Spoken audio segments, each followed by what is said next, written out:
now by one of the very special 2025 Hall of Fame inductees, trainer Chris Ryder. Chris, it's always nice to catch up with you, always a pleasure. Now, we're usually talking about horses, but tonight, my friend, we're here to talk about you. Congratulations.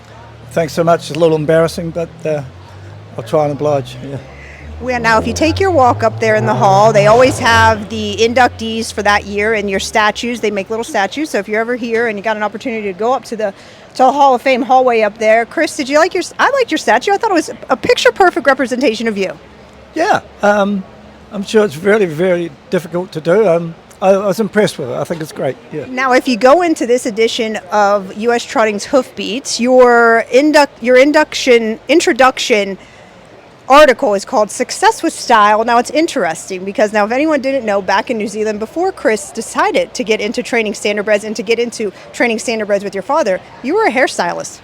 Yes, when I left school, that's what I was doing for an occupation for 10 years. I did that, yep. Now, that took you on a heck of a ride. You got to do a lot of cool things. Biggest thing, you got to meet your beautiful wife, Nicola. I did. Met her at the modelling school.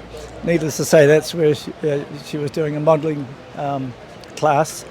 And it's one of the best days I've ever had. Well, one thing, if you see you see her, you guys are always a team, and I think that's been such a successful thing throughout your career. Absolutely. Nicola's been a big part of the stable, running everything.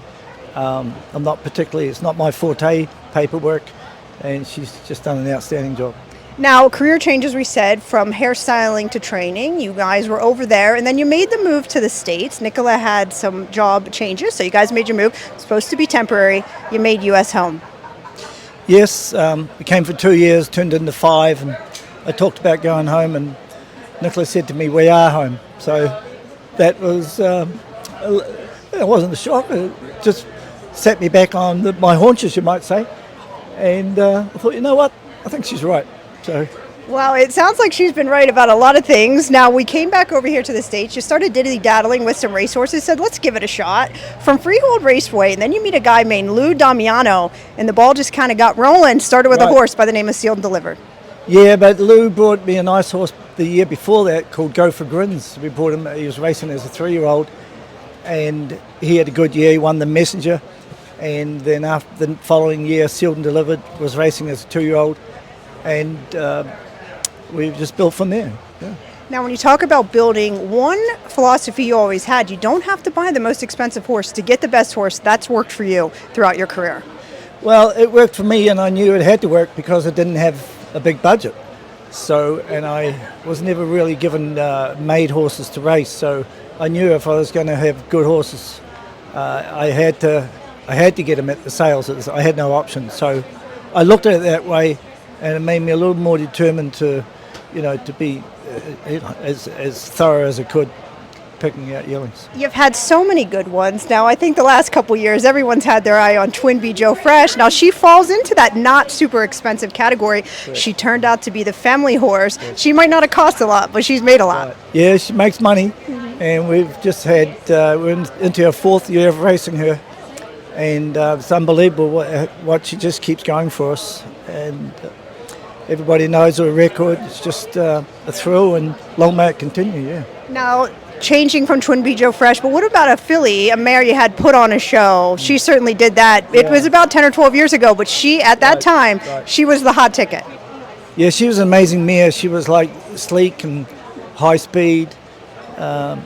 We had a hiccup with her. She chipped a knee, had a year off, and when she came back, she did a world's record after having knee surgery. So not many horses do that. She was the fastest mare as a 5-year-old at the time. So for you and her to be going into the Hall of Fame together, kind of bittersweet, really cool.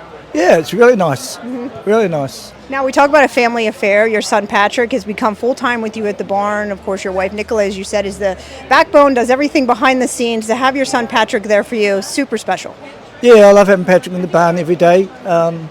He's driving a lot now, so he's away a certain amount.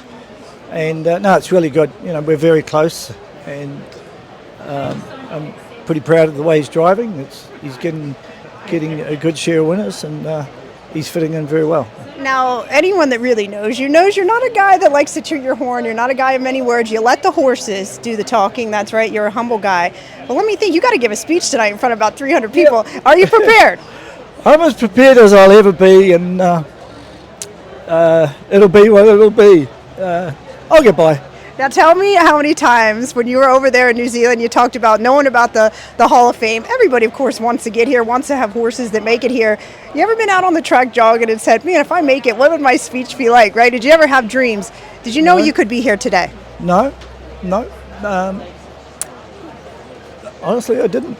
I was just happy to win a few races and have some beautiful horses and just take care of them best I can. And all of a sudden, this came along. So, I never sat down and said, I've got to win this race, it'll get me in the Hall of Fame. I just didn't.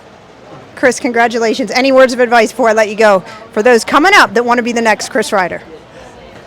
Do your homework, keep it simple, pay attention to your horse, show up in the morning. You can do it. It's not impossible. You can do it. Chris, thank you.